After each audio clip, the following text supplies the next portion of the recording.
preview of the Eastern Conference based on the trades and free agent signings that have been made over this offseason. And we have 4 people here representing the Western Conference. We have K-Man. What's up? We have Chippy. Hi. And then we have Avatar. You're disgusting. And then your host today will be Johnny. Now, we're going to run through every team. We're going to talk about, what they lost, what they gained. We're just going to kind of run through this list, free agent signings, all of that, et cetera, et cetera.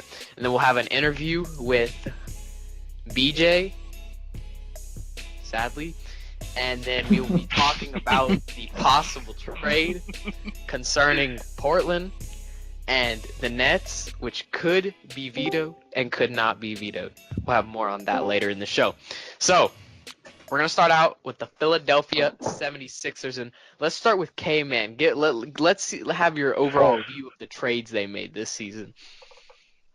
Oh, God, why would you start with me? Okay. Well,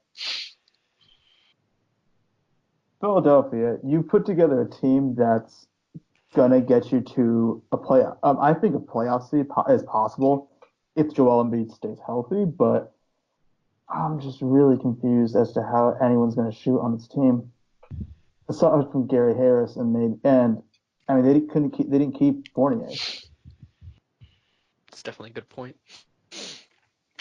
They have Dario Saric also. They have players that can shoot. But what's their starting lineup going to be, guys? It's looking like they're going to have Lowry at point guard, and then Gary Harris at shooting guard. Wilson Chandler at small forward, Ben Simmons at power forward, and then Embiid at center. So definitely gonna have some shooting problems. Yeah, unless Ben Simmons can all of a sudden find a 3-point shot quick in the NBA and then change his rating, but right now he has an F, right? Yeah, so definitely concerning with some of the shooting problems, and their bench unit is not incredibly strong, but it's decent. We got a lot of young players on it. And the big thing, as you look on this list, you can kind of see that they did a lot of trading with picks this year. Does anybody want to comment about what you after viewing this list, what you kind of thought about all these trades involving the picks? So, I thought they did all right trading with picks. They got a lot of them. Like, for example, they got the Indiana first in 2019 for trading Fournier, which they previously got in a salary dump. So they're doing very good value trading, and at the moment they have a lot of picks, like 10 or something. So they're doing really good on that front, as well as having talent on their roster. So I'm gonna lead this into the next question for Avatar. They signed Kyle Lowry in the offseason to a 1-year deal, which is a little risky because you're not really sure. Now, they trade De'Aaron Fox for Jamal Murray. So I guess you could say Murray can play point guard for them if Lowry leaves, but do you think it was smart trading Fox? Yeah. They could always just use Ben Simmons to point guard. I think Fox is overrated personally, so. Fox is the point guard? De'Aaron Fox, yeah. Oh. I was seeing that. Okay. All right. That's that's our evaluation of the trades, a little bit of the roster. Now let's move on to their first free agent acquisition, which was Kyle Lowry on a 1-year, $27.5 million deal. What is everybody's thoughts about that? Let's go around the round table on this one. I thought it was rigged. That's a valid opinion, because Kyle Lowry not going back to the Raptors. Obviously the Raptors were transitioning, or were they? Were they tanking at that point when they signed? We're finna get on the Raptors' head later in this podcast. But the question is, what was the Raptors doing? So that's the question. No, but let's focus. Does everybody think, do you think the risk of the 1-year deal was validated for maybe one season of a higher playoff seed? Why? Kyle Lowry's like 32 or something, right? So yeah, it's pretty old. But do you think they should have maybe used that money more like effectively by locking up some guy like maybe Teague or the Yeah. value of Drew Holiday? I'd have to assume that they're gonna go for someone next year, probably a little younger Okay, and interesting. better. And then we'll move on to this Michael Beasley signing. Any effect? Any thoughts? Any feelings towards that? I think Michael Beasley's gonna have a bigger, or this is probably the same role he had on Milwaukee in New York right now in the NBA. So I Hmm. think that's gonna do well for his rating in 2K. So for 6 million and a team option, I think it's good value for a team with cap space. Okay. Anybody else got any thoughts on the 76ers? Front office wise, maybe? This is a pretty bold prediction, but I think they're gonna be a 3 seed. Oof. Got our first hot take of the podcast. More to come later. Let's move on to Milwaukee. Okay, 4 trades.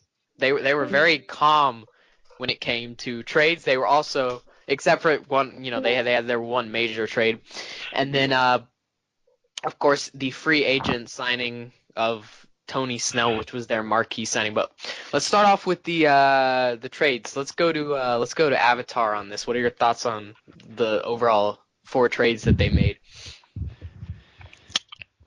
Let's see. I'm like reading them now. Sorry, but I mean they didn't really give away much from what I saw. Like DeAndre Jordan was like by far the best player, and I don't think they even gave away anyone near that caliber.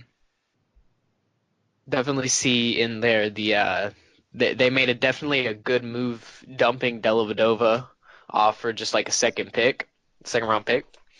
So I think that's something Yeah, to note that they created a good amount of cap space. And they got some. I guess after that DeAndre trade, you have your second major one, which I guess was kind of acquiring role players. They get rid of Greg Monroe to the Lakers, of Oh course, yeah. to acquire Wes Matthews, Neto, and Mejri. So, K-Man, what are your thoughts on that, like, kind of rounding out the roster right there? Do you think it was helpful, or do you think they should have kept Monroe as a sixth man? I mean, I think that works in the NBA, but I don't know if Monroe's game works in 2K because you're getting Wesley Matthews, guy that can shoot and that can also drive, and you don't have to deal with the injury problems that might have in the NBA. In 2K, it's not likely that he'll get injured. I mean, he could, but I think he fits the system better for what they need, which is threes. Okay. Nice to hear that. Let's move on. There's really nothing to talk about, but the biggest, they retained Tony Snell, of course, which is a key part to their team moving forward. They pick up Darren Collison in that backup point guard role. They get Giannis's brother on a family friend option. Troy Williams, Lando Barbosa. Anybody got any feelings towards that? And as you said, they needed shooting, so Troy Williams, Tony Snell, I think those were good signings to get the shooting that they needed in their guard rotation. So I thought those were good sound signings. Nice. So, any kind of early hot take predictions on the Bucks this year? Do you think they're the clear cut 1 seed? yeah, I don't think anyone's gonna beat them. Giannis and DeAndre Jordan, plus whatever they had before, was Fucking a good hell, team. that's amazing. It's a good team. That's good. That's good to hear. Good to hear. Okay, now we're gonna move on to Chicago, and we're gonna individually talk about this first trade because this is a big one right here. Starting off with the Eric Bledsoe and Bender for Butler and Cameron Payne. Does everybody just think that was kind of like a even deal right there? Do you think the Bulls got shafted, or what? Let's go to Chippy on this. I think the Bulls they got what they wanted really, which was Bledsoe, who's still a very good player, especially in 2K, and a young prospect. I think he was like the fourth pick or something, Dragon Yeah, they Bender. got they got Jackson right there. What? Bender, they Oh, got the Bender. pick. They're Oh, I both thought Oh, you four were talking about picks. the oh, the pick. pick. No. They're both Oh, the four pick. picks. Oh, Yeah, yeah, yeah, yeah. The yeah, fourth yeah. pick, the Phoenix picked. So yeah, Josh Jackson as well, and plus Dragon Bender. So it's a good.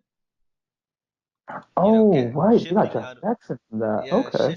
so they're shifting out of win now to rebuilding, and I think they got some really good pieces for that. And I think it's important to notice that Bulls team, the Bulls team they've constructed is actually like not that bad. It seems like they're gonna start tanking, and as the offseason kind of chugged along, this is a team that could muster out a 5 or 4 seed possibly if everything goes right. Mm, I mean, yeah. I think players like Rose, Bledsoe, Steven Adams, and Kenneth Faried, they really help the talent on What their does he rosters. what does he use as the crunch time lineup though? Does he go with Bledsoe and Dwayne, or does he go with Rose and Dwayne? Well, Or I start mean, with even if Derrick Rose does very well on Cleveland, I don't see him being rated higher than Bledsoe and 2K throughout the year. So probably Probably just not. Bledsoe. Bledsoe's a better shooter anyway, which is what you kind of Yeah, need to pair up with Wade. yeah. But moving on to kind of they have that big deal where they trade their 16th pick and their 2019 or no, yeah, their 2019 first and Paul Zipser for that 10th pick in the draft, which of course they did not use because they made a beautiful trade with Oklahoma City, which was amazing for both teams, where they trade Robin Lopez and Bobby Portis plus the 10th pick for Steven Adams and the OKC ticket. K-Man, let's hear your thoughts on that trade. How do you think both teams did? How do you think the Bulls did in general? You can't ask a Thunder guy his opinion. What the heck? We're talking about the Bulls right here, guys, okay? And now, K-Man, let's hear your opinion. I think that they got Steven Adams. I think is a very good player, and I mean, he can get you points. And he's very good for the pick and roll system. I mean, but 22, he's being paid a lot of money. Oh, okay. I mean, that's a big contract. I did not see that. I mean, of course, they're betting on the fact that Adams turns into a guy who could maybe put up 15 and 10 in a couple of years, maybe even next year. But does he do that on OKC in real life? That's the thing. That's a very good possibility with how OKC's constructed this year, with more space for Adams in the paint. I feel like that's definitely something that could be possible. Yeah, I mean, he is a solid 7 foot. He's gonna get you rebounds. He's gonna get you blocks. Yeah, I mean, 2K works out, but dang, that's a lot of money for Steven Adams. I don't know. That's a long contract. I mean, he is 26, right? He's like 23. He's 23. What the? Yeah, he's young. Yeah, he's young. So that could go either way. Hopefully, the Bulls are hoping that Adams turns into a guy who can put up a large amount of production. And then at the very end, they get rid of Rondo for, kind of fill out that power forward position next to Adams, which is a little concerning because you pick up a dude like Fareed who's been struggling in real life and he's not a really great shooter. Kind of a guy who's in the paint, rebounding, stuff like that. Avatar, what's your thought on the pickup of Fareed to round out the roster right there? I don't know. I like him personally. I don't think he's like struggling per se. There's just no exposure in Denver. But I feel like he's just been the same kind of player for the past couple of years. Okay. I could see how it'd be a problem in the He's paint, constantly though. being talked about to be traded, though. Let's move on to the free agent signings. Of course, they pick up Rose, as I guess that would be their biggest acquisition. And then they pick up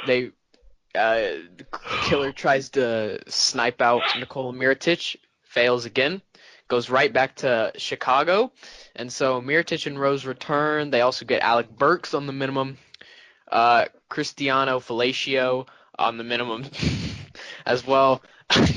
Fred Van Vliet on the minimum, Real and then mature. Real mature. Antonio Blakely. So, any kind of like summed up thoughts of their free agency this year? Shout out to LSU. Okay, we're moving on to the Cavs. So the Cavs, disaster offseason. Everybody already knows this, but we're still gonna run through it. They trade Ed Davis. They trade Channing Frye for Ed Davis, which they're starting off the offseason good. Not too bad of a trade.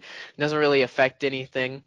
That moves them into trading their 2017 Milwaukee second, which was pick 48 in the draft for Ed Davis. So they dumped the cap. So still good for Cleveland right here, but nothing of notability. And then we move on to the Kevin Love trade. Joe Johnson, who, decent. Boris Diaw, he's playing in some small league in France right now. The draft rights to Tyrone Wallace, who's that? 2018 Utah first, which, could be decent depending on how Utah does. 2018 OKC first, which is, they're going to get it. It's going to be pick 30 this year. 2018 Dallas first, most likely going to get protected. 2019 Utah second. 2020 Utah first, which could be valuable if Utah's tanking by then. And then another Utah second. General thoughts on this trade? This is an open-ended question. Well, I thought Joe Johnson was he's a good player. Boris Diaw, they managed to trade later for Oladipo. The draft rights were kind of a throw-in, and the picks, I thought it was a good haul. Probably one future, which is going to be the Dallas first instead of coming in 2018, it's probably going to go 2019. But I thought it was a good haul for Kevin Love, who they needed to really get rid of anyways if they wanted to improve their roster. But would you say that the Cleveland front office, who has said they plan on reacquiring a star, made the right decision here in getting rid of our star? Are they playing 35D chess with us? Do they know what they're doing right here? Or is this just a spur of the moment, why did we do this kind of trade? Cayman, what are your thoughts on this? It works if LeBron plays the four. I think that's what Killer should do in this situation. If LeBron plays the four, then it works out because then you can slot in another shooter into the starting lineup. And that's what he should do in real life, but of course he'll never do that. But in a video game, you can do that. You can force LeBron to move to the four, and it works kind of good.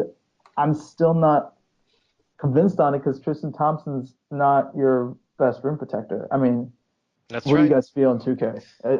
Do you I feel like height makes up a big portion of rim protection in 2K. It's it's kind of based on if you're how tall your guy is, wingspan, stuff like that. So I there's definitely some concerns right there about how that lineup's gonna run with the big men.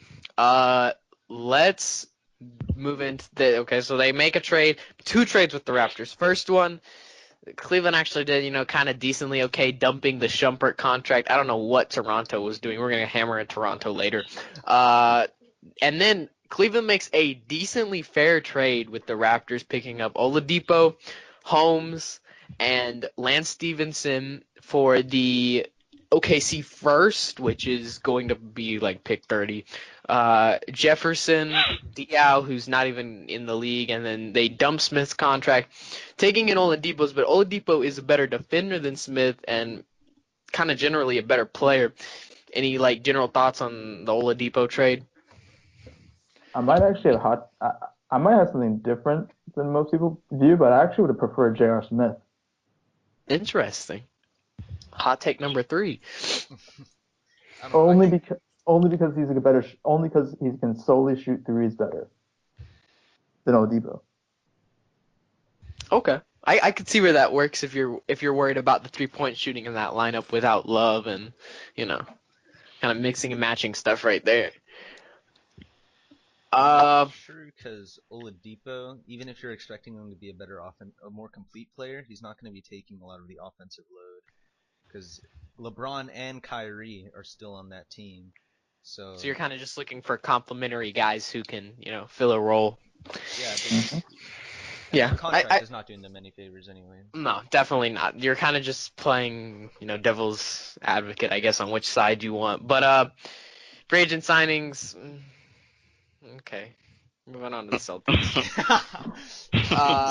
So the Celtics, they get destroyed right here, guys. First trade. I mean, what are they doing, man? They're taking in Cantor and a second that was protected. Let it be known, 31 through 55. Okay, for Avery Bradley, who's great defender, still gonna have to pay him a lot of money, and they do get rid of Tyler Zeller's contract. So that'll propel us though into the second trade, which is the first of Boston's big major offseason right here, guys. Cantor, Jordan Mickey, the Brooklyn first, so that's their big asset right there. They trade another big asset in the 2019 Memphis first for Marc Gasol. General thoughts on Gasol, general thoughts on if they gave too much in that first big trade right there. I probably wouldn't have given the Brooklyn first for Gasol. He's pretty old and he gets hurt a lot. Okay. Gasol, Hot I take think, number one. Gasol, I think, is probably the best center in the league. I mean, you could say Cousins, but I think Marc Gasol is probably the most complete. Do you think it's the most they could have gotten center-wise, the best center they could have gotten with those particular assets? I mean, they could have gotten Cousins, but Cousins is not in a good situation. Are you to get kidding right me, now bro? 'cause he's expired. Avatar won't even trade Cousins for like.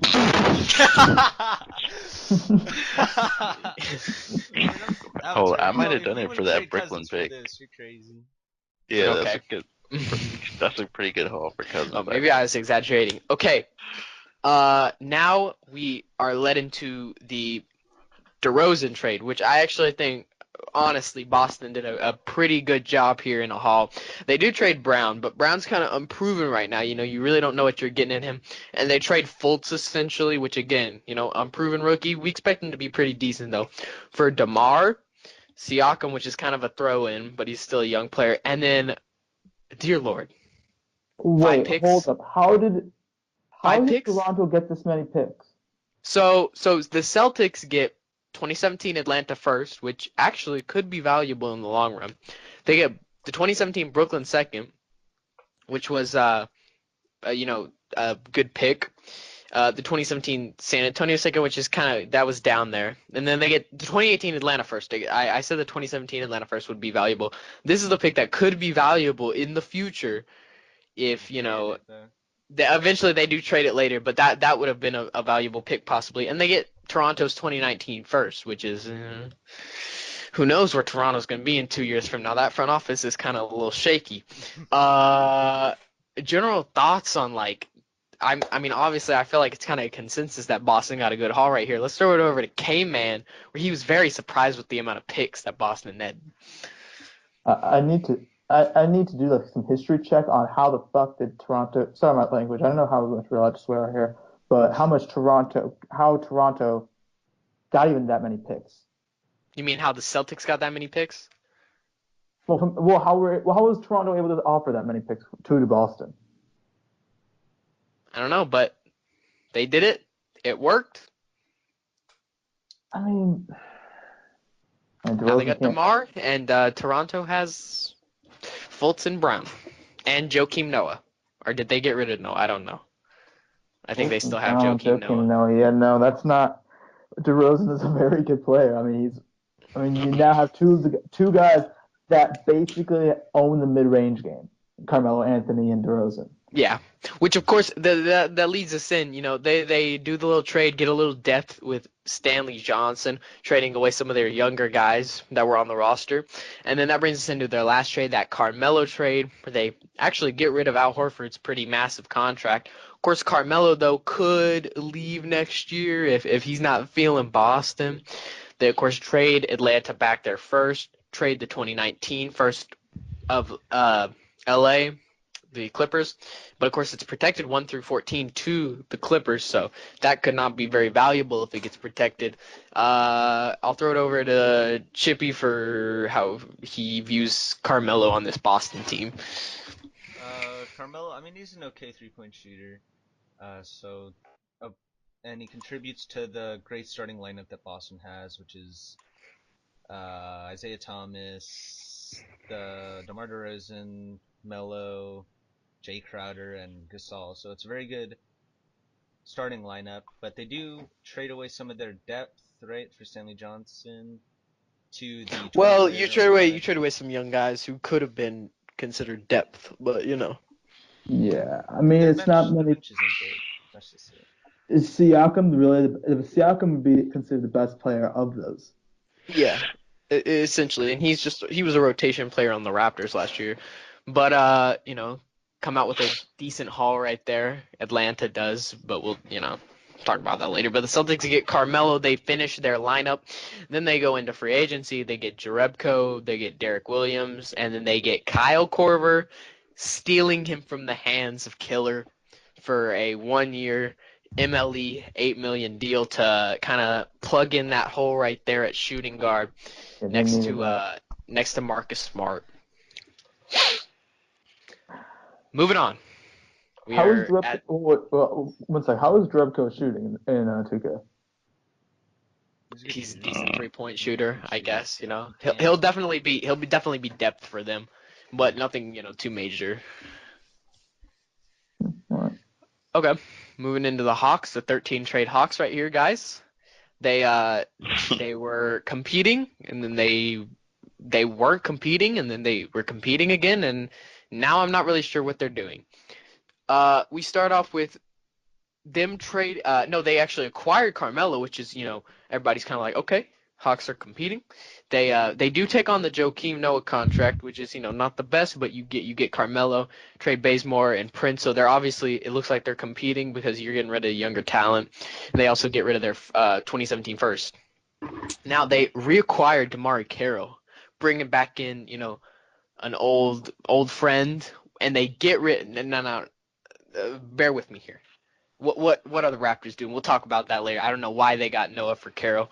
Probably wasn't the smartest idea, but you kind of got some more moves right here. A lot of these don't apply anymore because some of these guys aren't even on the team. McDermott, Lyles, they get trade Monta Ellis to the 76ers. They pick up Moutier for cheap because Moutier is terrible. And then here it comes. They trade Carmelo to Boston. People are like, okay, so they're not competing anymore, but they still got Millsap signed to that deal until December, probably the deadline. What's kind of the what is? Let's start out with K-Man on this one. What's your general ideas on how Atlanta has conducted their off-season trade-wise? Well, looking at when I first saw the Carmelo trade for Al Horford, that was pretty interesting. Why would you trade away? Why would you, if you're going to start tanking, why would you take back Al Horford, a guy who's trying to contend? And then obviously they moved him again for Teletovic, Fry, Aflalo, a first from Portland, and then the Lakers or Minnesota second round pick. I mean, the roster doesn't really. The roster looks like it can make. Definitely could make the playoffs in a weak East. Yeah. The weak East. I mean, Aaron Aflalo will make you about 18 points. Schroeder's a good player. Paul Millsap is a very good player. And Robin Lopez is a contributing center. Of course, this definitely leads in to the Avery Bradley and Robin Lopez for the Dwight, for Howard, and the 2018 Portland first, which of course could, that could be a lottery pick right there. Who knows? General thoughts. Let's go to Avatar on that one. Hey. Do the Hawks improve the depth? Is it worth trading those two assets? Nah, I mean, I don't think it's worth it if he's gonna rebuild. I don't think he knows Hey, what he Skipper! wants. So you think it's not worth paying Avery Bradley that big $20 million per year check in the offseason? Nah, probably not. Okay.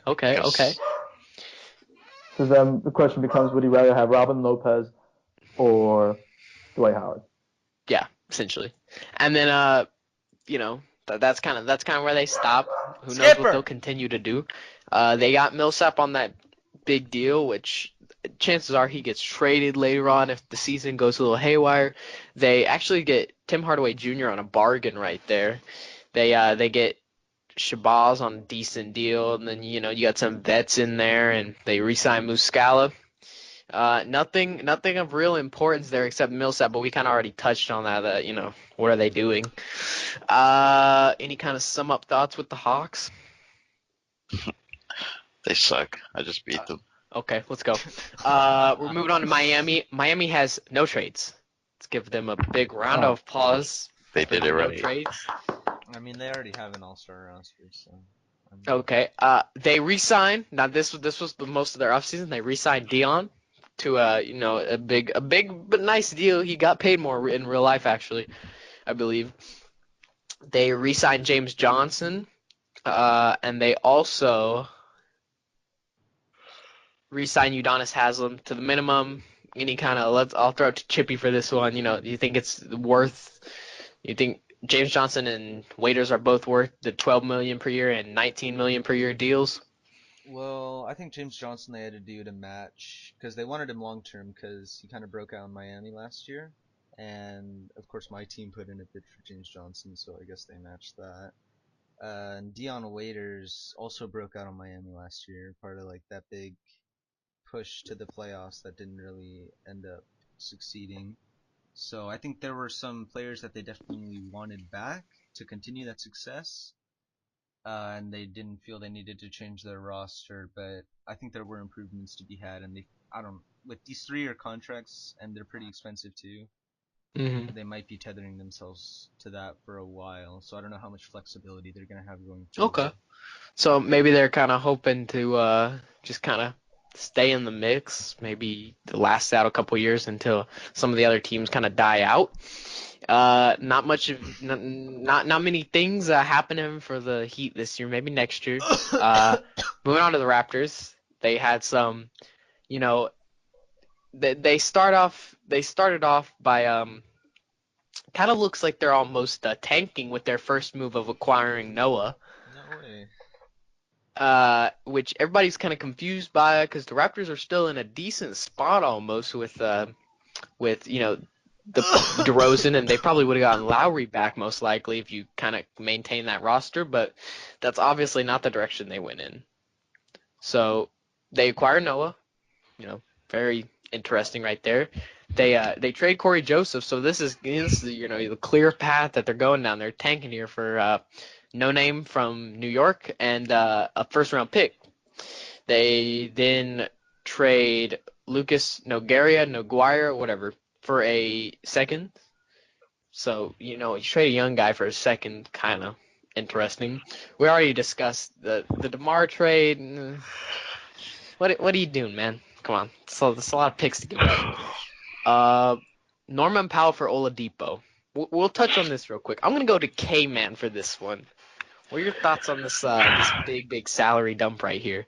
You're disgusting. Stop asking OKC trades. Hey, okay. Let K-Man answer, okay? I mean, honestly, after seeing how 2K has not rated Powell well, I mean, Oladipo. You think it's worth $20 million, though? Just for Toronto to get Oladipo, they could probably sell him on the idea of he can become what DeMar DeRozan was. Well, They already Oladipo's traded gone him. now, so let's Yeah, continue to that's move the thing. on. That doesn't work. Yeah, so they make the questionable trade down here of taking on Shumpert's contract, and they're playing 52D chess with us because they do pick swaps with Cleveland, which kind of doesn't make any sense because they're tanking and stuff. But I'm not on the thinking level of Toronto. Then they get Lance Stevenson on the cheap, which is interesting, which they would later convert into trading for JR, Boris Diaw, Richard Jefferson, and then a first. So they kind of get rid of Oladipo's contract. You still have to take in JR's, but and they sign Milos just to trade him. So he'll be on another team come December, maybe trade deadline. Let's move on to New York. This team came in swinging big in free agency this year. They made it known that they were going for every big free agent on the market with a solid roster of Porzingis, Bazemore, and Trash. And surprisingly, no one could believe it, they struck out on everybody. So we kind of end up, after a couple trades here, with a Malik Monk and a Porzingis, and they do some other trades in here. Does anybody want to? Let's go Chippy on this one. What's your general idea of how New York traded this offseason? I mean, I thought New York did a good job. They got rid of Melo, and he's on the end of his, he's on his prime, so he's declining. So they got rid of him, and then they brought in Chris Paul, even though he is expiring. They did get rid of It Bazemore definitely for looks that. like they're going in that direction of competing next year, hopefully, maybe. Yeah, as well as signing. Oh well, I can't talk about signings, but But with the trades they did, I think they got good value out of what they had, and they converted a mediocre or terrible team to a playoff team for sure. And beat you Yeah, guys. and then they kind of had a lot of inky dinky trades with a lot of picks and stuff. Eventually leads into they sign Ibaka to, they're probably not going to have him next year. You sign JaVale to a 2+1 deal, which is, if he continued to develop on the Warriors in real life, could be a good backup center of the future. Ron Shotmaker Baker coming back on a good deal right there. Get paid, my dude. And Gerald Green comes in on a minimum, kind of just better in depth. Let's move on to the Nets. We're going to interview Nets owner, and we were going to interview the head coach, and we were going to interview the general manager, but he had to clean throw up, and so he's not here right now. So let's start off with the first trade Brooklyn made, which was acquiring Reggie Jackson, which is interesting, but they do trade Dellavedova and Andrew Nicholson to the Pistons. Avatar, what are your thoughts on, kind of this area of Brooklyn with their first trade? What am I supposed to say? They're terrible.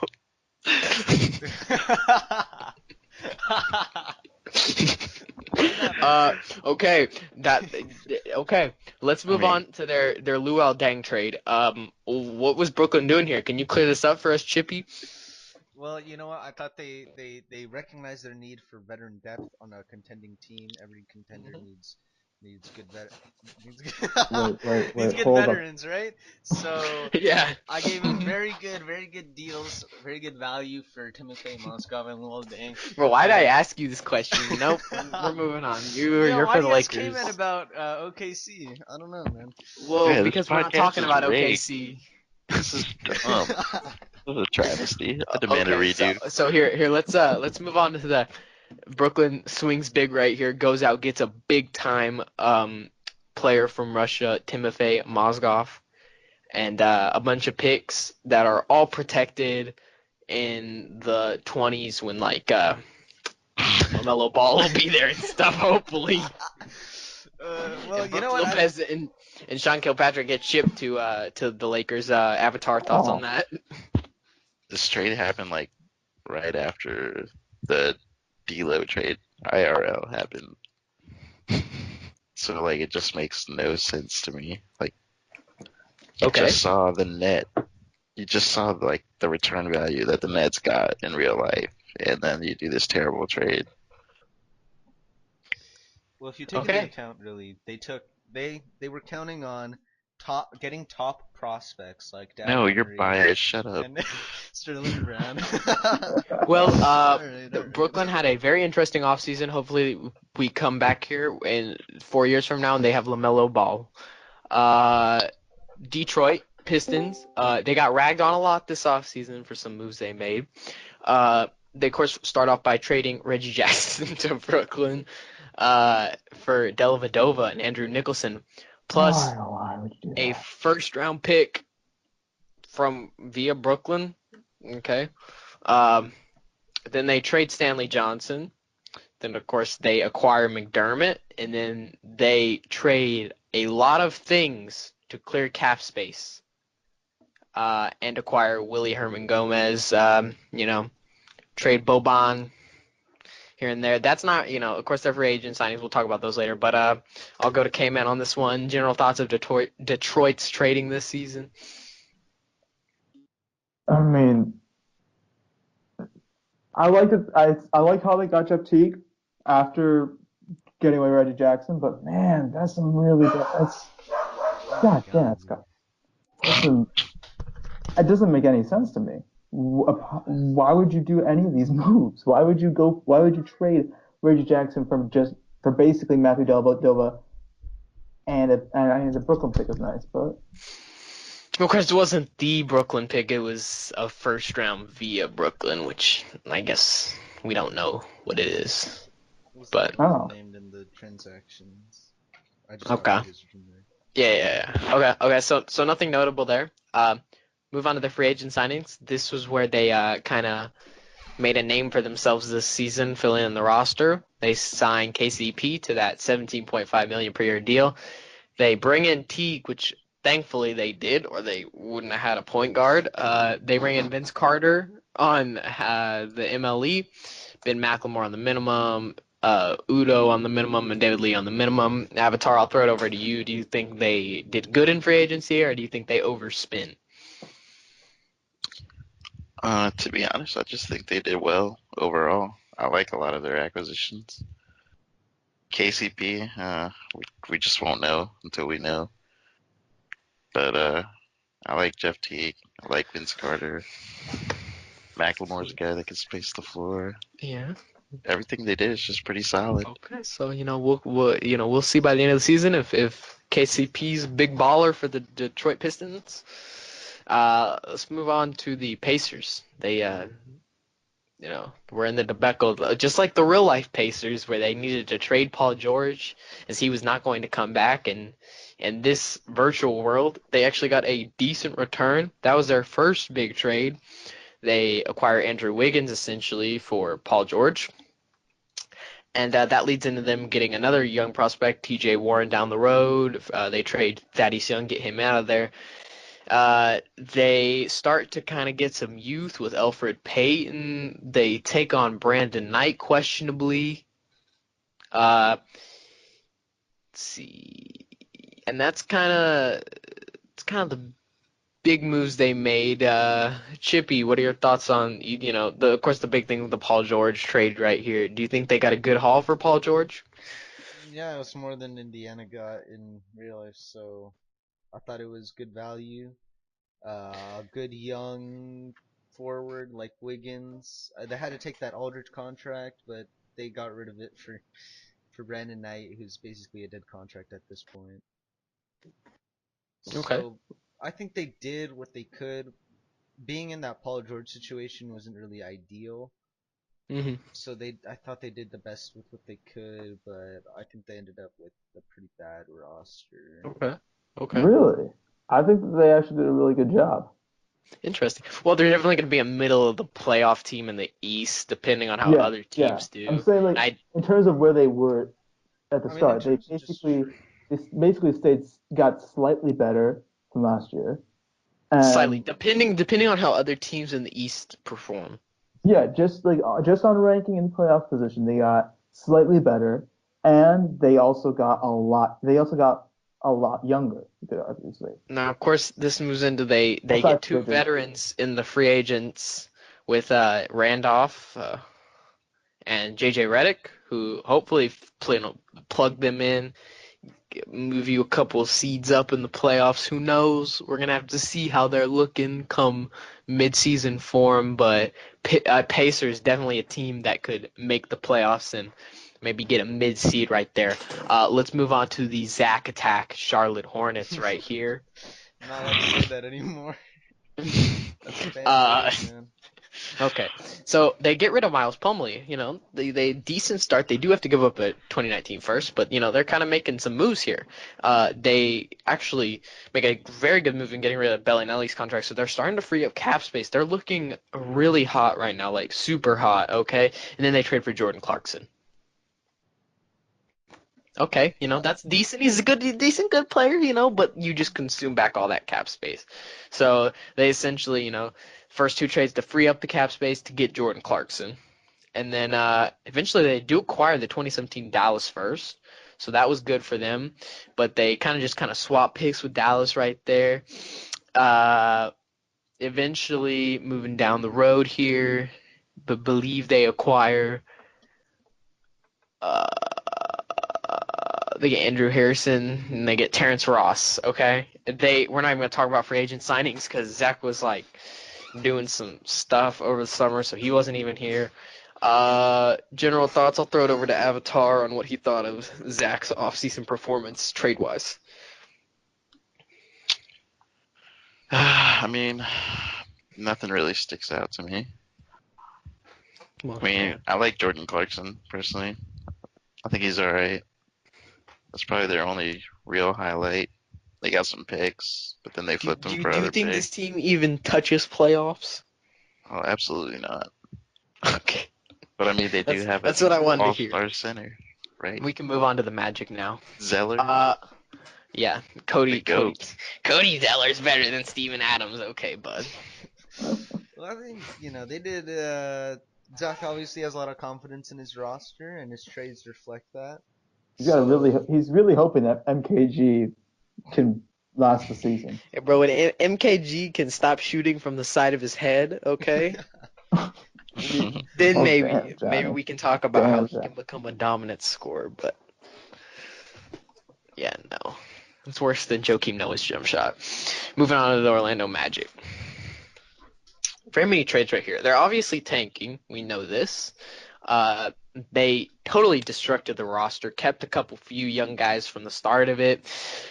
Pick up some notable young guys like Stanley Johnson. They take on the Crab contract. They pick up Tatum. They get rid of Biombo's contract, so they do something there.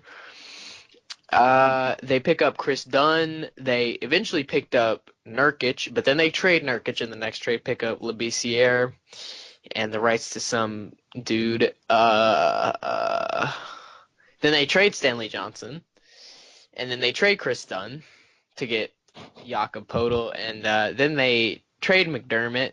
Or no, they got McDermott. What were the Clippers doing? No free agent signings. They Good got 20 tank. players. 20 players. That's a good tank right there. Good tank. Okay. Very Hire successful. Byron Scott. Maybe you're in a good position, you know? Any general thoughts? I'll throw it over to K-Man for this one. No, I mean, they freed up the big man debacle. Now they can actually test out whether or not Aaron Gordon is a good power forward in this league. Okay. Yeah. Okay. Let's move on to the last team here, the Washington Wizards. Mr. Musical himself. I don't need to change my team. My team is GOAT right now. I don't need to make any trades. R.I.P. Both of his trades this season were instant L's. I don't know what he was doing. He took Josh Hustis, who the dude played like 5 minutes last year, and he gave away a second-round pick that, I mean, Washington's not going to do that good, but, like, you know, if they do, okay. And then they trade Nigel Williams-Goss for a Denver second, and Denver looks to be tanking, so maybe a decent second-round pick right there, but nothing too notable. They re-sign Otto. They kind of had to re-sign Otto. They re-sign Bojan Bogdanovic, who the real-life Wizards did not do, and they sign Shane Larkin. Chippy, what is this team gonna do? I think like Zach. That's a bad comparison to make. Very unflattering. But who's it? Musical. Musical has a lot of confidence in his roster. They think they can go for the 1 seed, go for the Eastern Conference title, and lose to the Warriors. So I commend them for that. They didn't make a lot of moves, but I don't think they thought they had to. So it's still a good team. It's still whatever a contender means in the East. So it's perfectly okay. Is basically what their moves are. Perfectly okay. Yeah, that's about it. I think I'd agree to that because like they already had a good team. Mm-hmm. All they needed to do was re-sign Otto Porter. Obviously, so they can move Mahimi in that contract, but are you guys looking at a 4 or 5 seed possibly? Yeah, I think anywhere from 2 to 5.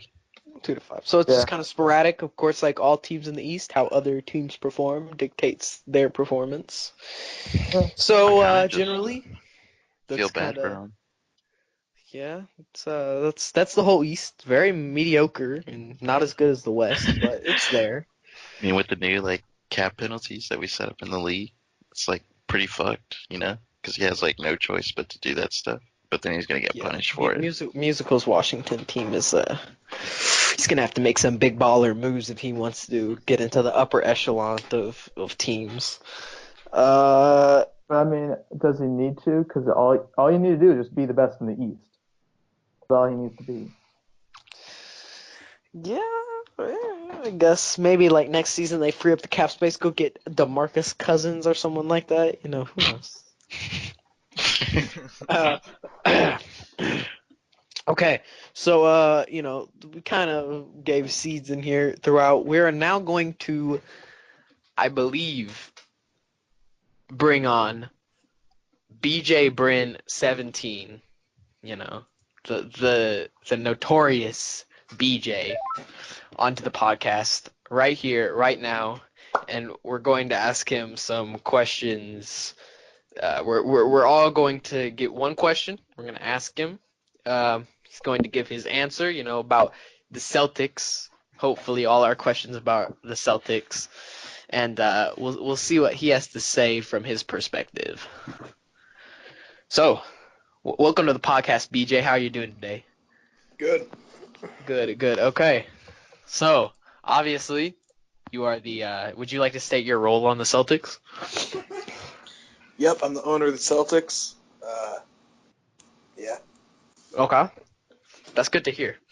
Let's move on to Chippy. What's your question for BJ regarding the Celtics offseason and, all of that together? So, do you regret not chasing more free agents, maybe on minimum, or using your mid-level exception on someone other than like 36-year-old Kyle Korver? Not really. I mean, I needed shooting off my bench. I didn't have any before that, so I don't really regret not chasing after Korver.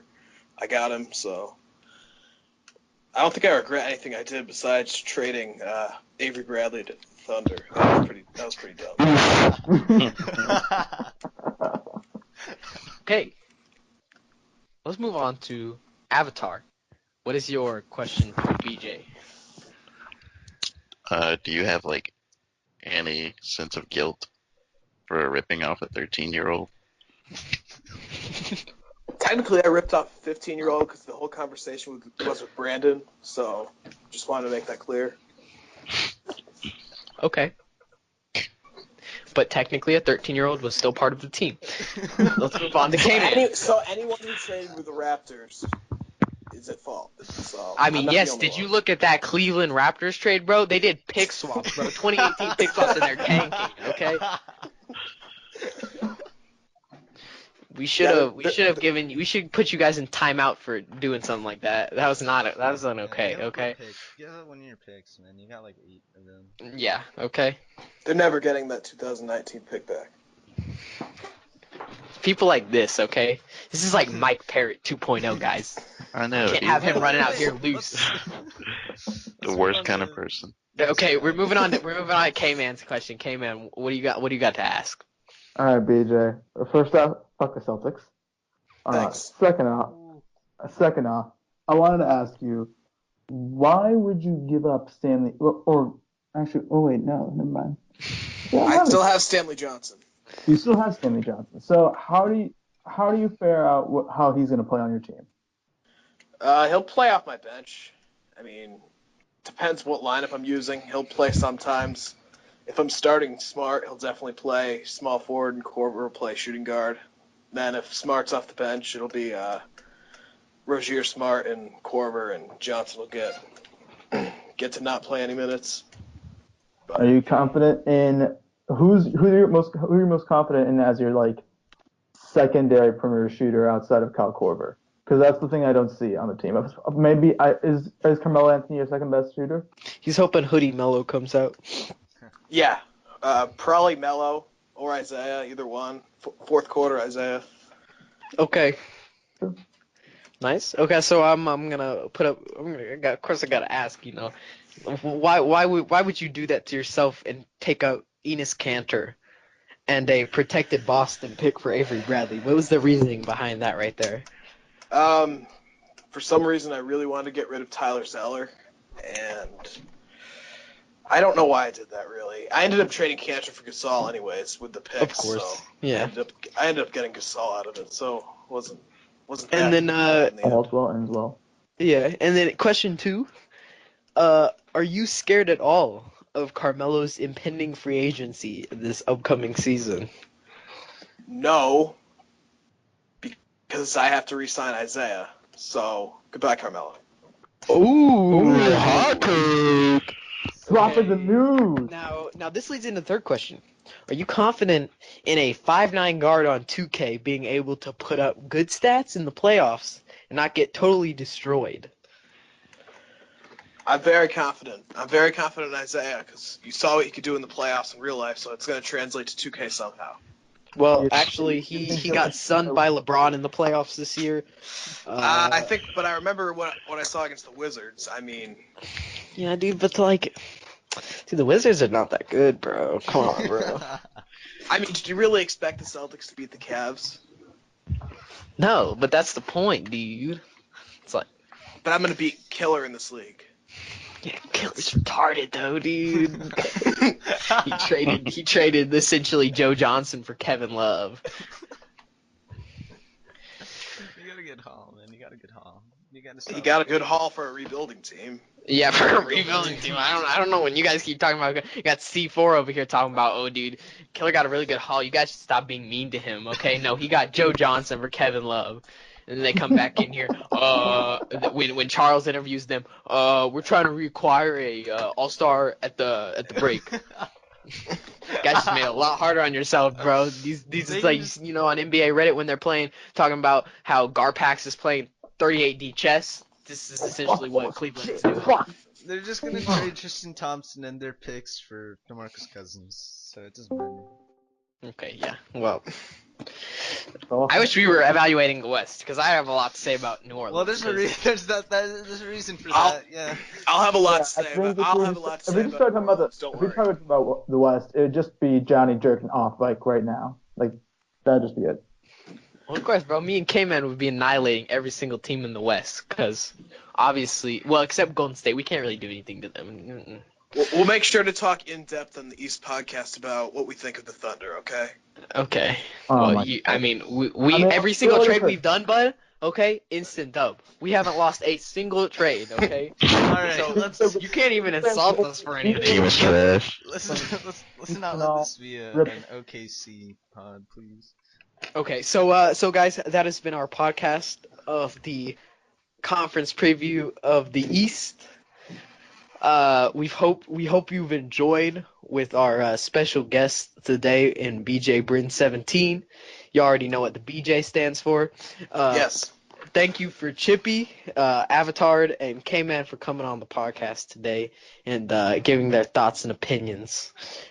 We hope to see the Western preview, and obviously it won't be as good as this one, but we hope that it No, impresses. because we all know Neats is a better Ernie than you. So. Okay. Ooh, low blow. Okay. Also, shout out to Thank you all fans for of the tuning in. pod. Killer Dog 7. Yeah. Shout out to my boy Anu Rag Ready, even though he left the league. Fucking asshole. Hey, bro, shout out to Brad Thomas from the last league. Shout out to Basketball is Life for inspiration. Did he actually leave? Yes. Yeah, he's dude. gone. He's gone. Alright, so concludes the third. Oh, hold on. We gotta talk about the trades. Oh yes. We need So what was Portland doing? Why would they acquire Mozgov? I mean, So come on. Hopeful left. Who's one or not hopeful? If Basketball's left, who's running Portland? Yeah. Oh my goodness, dude. It's all adding up, bro. It's open. Oh my goodness. I thought I should have traded Lillard. Bro, Portland should And then obviously left. just blow it up. Yeah, you should have treated Lillard. You guys think Killer's What going to take over what you guys Portland don't now? know is that actually, bro, we have our fourth OKC member running Portland, and that's why that was so lopsided because we're trying to increase our chance at a number one pick right there. All I know is Kylo09 is going to take over Portland and destroy us. Nah, I think Killer's going to take it. Oh, you kids are wearing Skechers and he has Yeezys on. Okay, he's gonna destroy all of you in his Yeezys. You guys are wearing your Air Jordans or whatever, but he's wearing the hot Heelys out here.